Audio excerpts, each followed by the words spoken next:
Good afternoon from Geneva. It's a great pleasure to speak to CACCI today and to its members. Thank you for the invitation.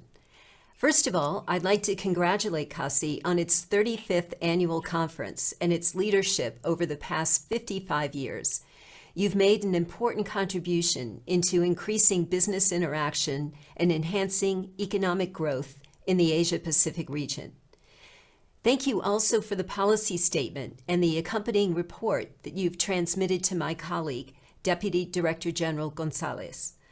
I met with CACCI and its members in my previous role on Capitol Hill in the U.S., and I look forward to my continuing collaboration in my new capacity at the WTO. Today, I'm going to speak about how the WTO can address the consequences of the COVID-19 pandemic, as well as how to address some of the challenges that the organization faces today. Let me start with COVID, which brought the global economy to a standstill for a significant period. When the pandemic struck, production and consumption across the world scaled back, and international trade appeared to be on its way to a persistent decline. However, in the summer of 2020, global merchandise trade began to recover, and by the end of the year, it was strongly rebounding in many countries and sectors, but not all. In the first half of 2020, global trade continued to grow as value chains recovered and demand in advanced economies increased. According to our latest WTO forecast, the volume of global merchandise trade is predicted to grow by 10.8% in 2021, followed by a 4.7% rise in 2022. WTO rules have slowed and even prevented countries from taking very damaging measures. And our trade facilitation agreement, although not designed with the pandemic in mind, has played an outsized role in worldwide recovery. Countries that have embraced and rapidly implemented trade facilitating measures and infrastructure have generally proven more resilient, more adaptable, and better equipped to keep trade flowing despite COVID-19 related lockdowns, travel restrictions, and social distancing. However, many developing countries are not experiencing the same economic growth pattern, and this trend is deeply concerning because the economic recovery rate is predicted to be faster for countries with higher vaccination rates. For many developing countries where vaccination rates are low, on average 3%, the path to recovery will be long and uncertain unless urgent measures are taken. So, first and foremost, we need to make sure that people in developing countries have broad and unfettered access to vaccines, therapeutics, and other essential products and technologies needed to combat the pandemic. This is not just a moral imperative, but also a strategic and economic one. And as you note in your policy statement, free trade is the only solution to this problem. In fact, contributing to the global effort to combat the pandemic, in particular ensuring equitable access to vaccines, has been one of the top priorities of the WTO administration and membership. Our work has been focused on two dimensions: supply chains and intellectual property waiver negotiations. As regarding supply chains, we all know that producing vaccines is an extremely complicated process involving facilities in many different countries. And this means a lot of cross-border shipments of vaccine ingredients. Think about vaccines as a puzzle that comes together only when you have all the right pieces, but those pieces are strewn all over the world. Trade enables the cross-border transfer of technology and development of supply chains for COVID-19 vaccine manufacturing. Trade helps manufacturers of vaccines and other products necessary to combat the pandemic to source highly specialized inputs that are not produced at home. The WTO has played an important role in keeping the supply chains open and scaling up vaccine production. In this regard, I highlight our work in preparing a list of trade-related bottlenecks and trade-facilitating measures on critical products to combat COVID-19. The WTO has also prepared an indicative list of critical COVID-19 vaccine inputs and a report on vaccines production and tariffs on vaccine inputs. This work is intended to help policymakers see the blockages and opportunities. All of this may sound simple and straightforward, but it's not. Governments need to know what exactly goes into a vaccine and what are the products necessary to distribute and administer it, to make the necessary policy decisions to remove tariff and regulatory restrictions on imports of such goods.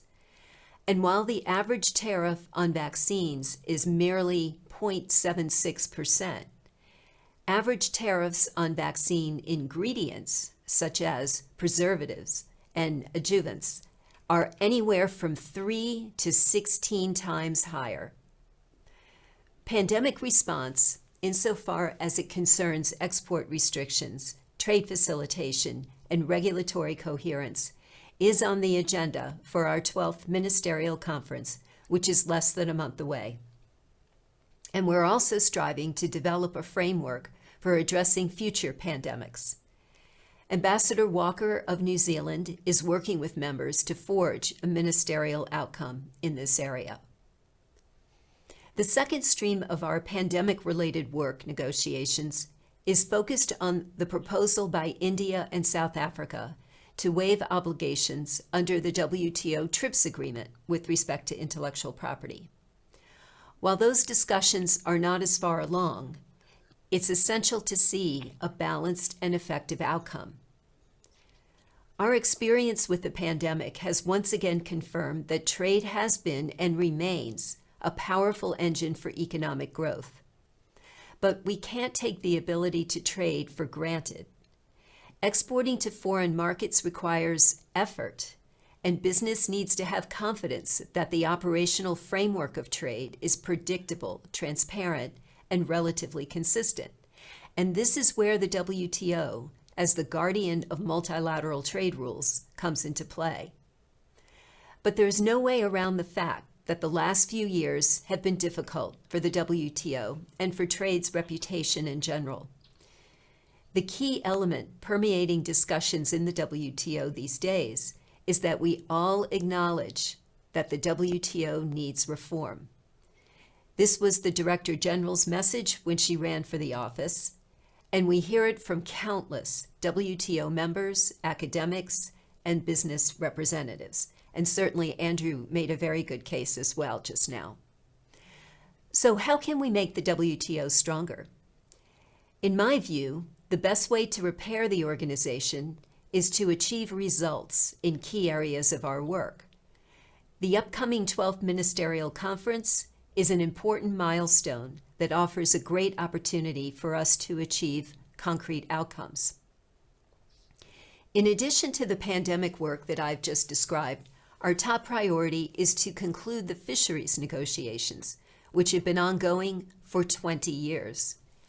In those 2 decades, we've witnessed a sharp and alarming decrease in global fish stocks, which particularly threatens vulnerable artisanal fishers and damages ocean ecosystems. Delegations are showing increasing engagement, and many are now signaling new flexibilities. We need to capitalize on all elements of convergence that are emerging as time is short. At this stage, we need political decisions to get to a balanced and robust outcome. This is important for the livelihood of millions of fisherwomen and men from coastal communities, and for the oceans and the fish. And it's important to the credibility of the WTO as well. So even if you're not focused on this negotiation, you should care very much about the outcome. The COVID-19 pandemic has brought about unprecedented growth in the digital and e-commerce sectors, which proved to be a lifeline for many businesses, including small businesses. It's estimated that the share of e-commerce in retail sales has risen from 16% in 2019 to 19% in 2020. The WTO can create a harmonized, policy-based framework for e-commerce to develop in an inclusive manner. At the same time, while acknowledging these benefits, many members have also raised concerns regarding their ability to harness that potential given the digital divide. Some prevailing challenges in infrastructure, finance, resources, and governance still hinder broader e-commerce uptake. These concerns need to be addressed if e-commerce is to continue to play such an important supporting role in the global economic recovery. WTO members have deepened their engagement on e-commerce issues, both under the multilaterally agreed work program on e-commerce, as well as under the Joint Statement Initiative plurilateral discussions among 86 members co-convened by 3 Asia-Pacific countries. 65 of our members have completed negotiations for a Joint Statement Initiative on domestic regulation, aimed at ensuring that existing market access and national treatment commitments are not nullified by opaque and complex authorization procedures.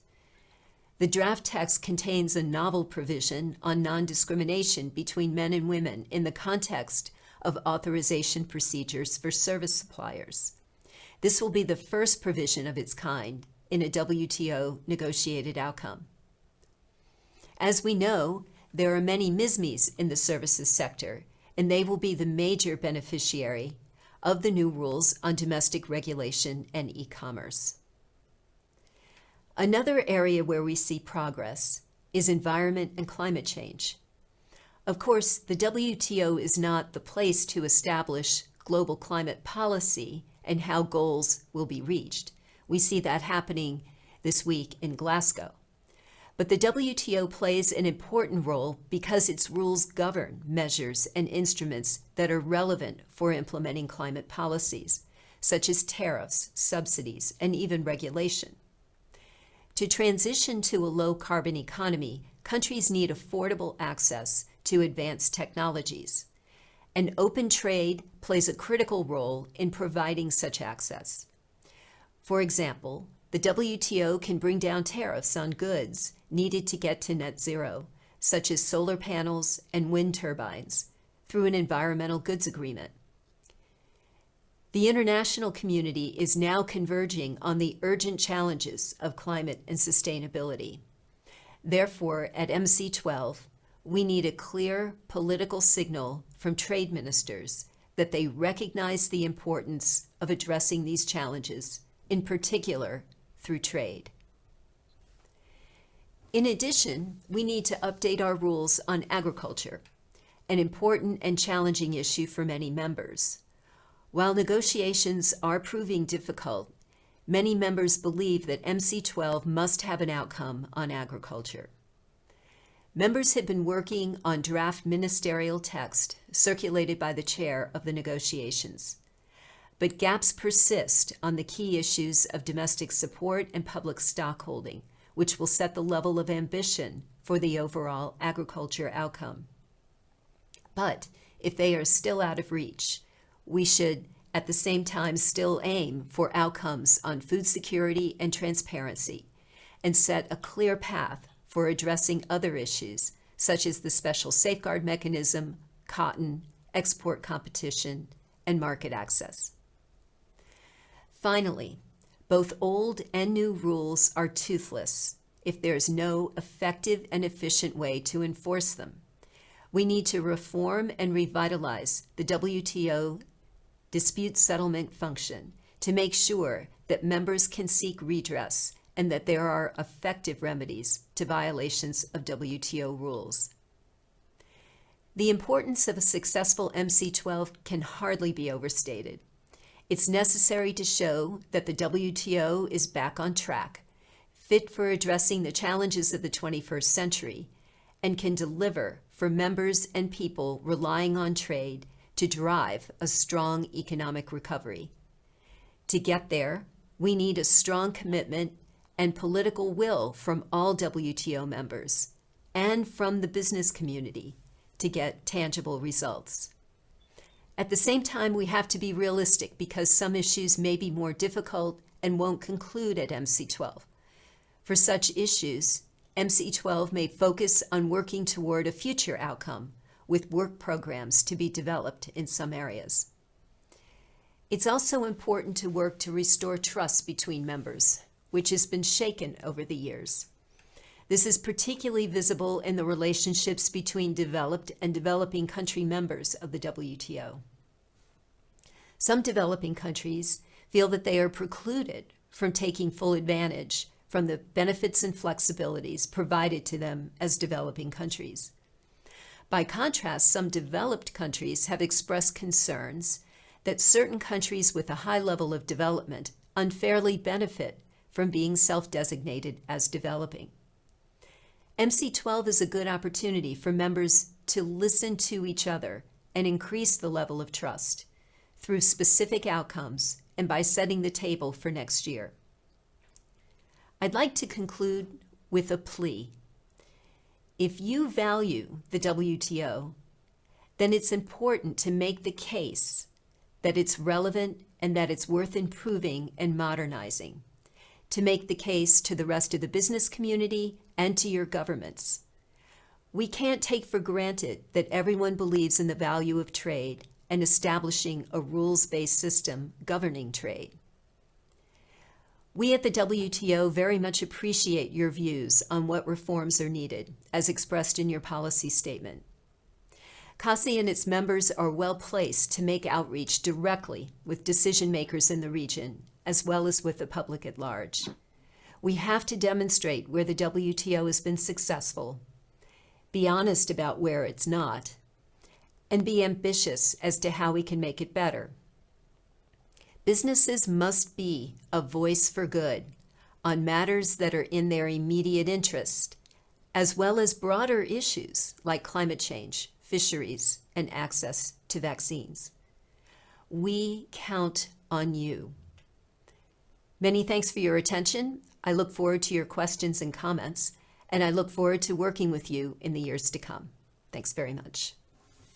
Well, Angela, thank you very, very much for that enlightening presentation. Thank you for your time, and you will know from reading Andy's report and hearing him today that we're with you on these issues, and we are an organisation of 27 countries in our region that are all engaged in these issues, and it's important that the people listening to the presentation tonight and to Andy's presentation and some of the earlier presentations raise these issues with the trade ministers in their home countries, because we had in Australia a very successful session with the Australian Trade Minister only a week ago.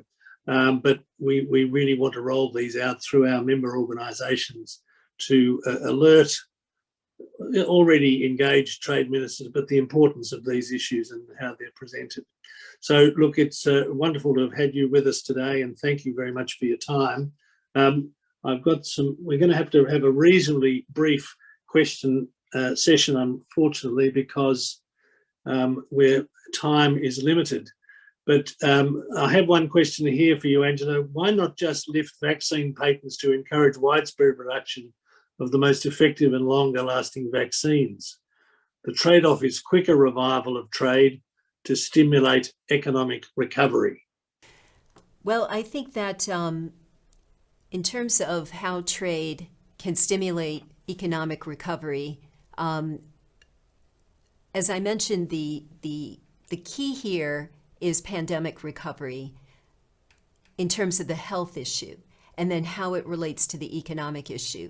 The world is never going to get back on its feet, and this is developing as well as developed countries, unless the whole world is able to recover from COVID and life goes on in the way that we remember.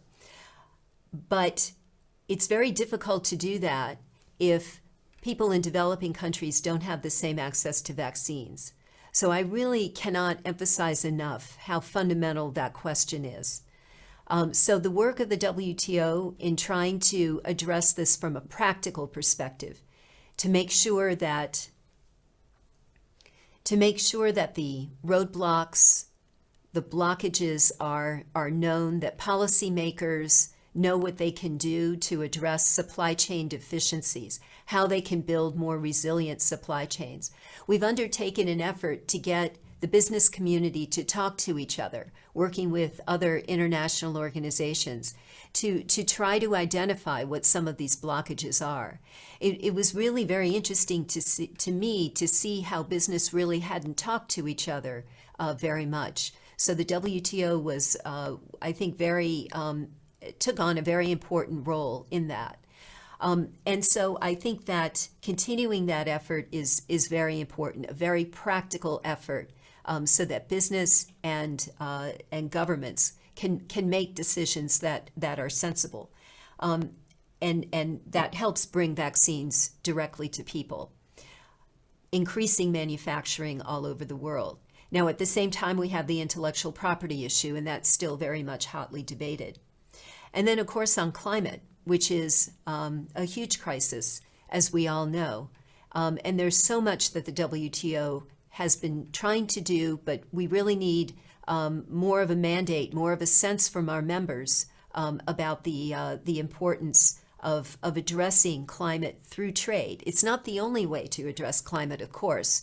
We have to see emissions reduced, but at the same time, trade is such an important vehicle for countries to reduce their emissions by trading more in green goods, technologies, making it so much easier to cross borders. So those are two examples, I think, where trade is so important for our economic recovery now and as well moving forward. Thanks, Angela. Look, there's a few questions here. Sorry. Is there any observation system in the World Trade Organization to observe and control if there's any violation? Where should we report to? Well, the dispute resolution mechanism in the WTO is run through the government. So if you see a problem, the first thing to do is to go to your government to pursue this, because we have what's state-to-state dispute settlement. But I would say that not everything has to go to dispute settlement. In fact, dispute settlement is the last resort.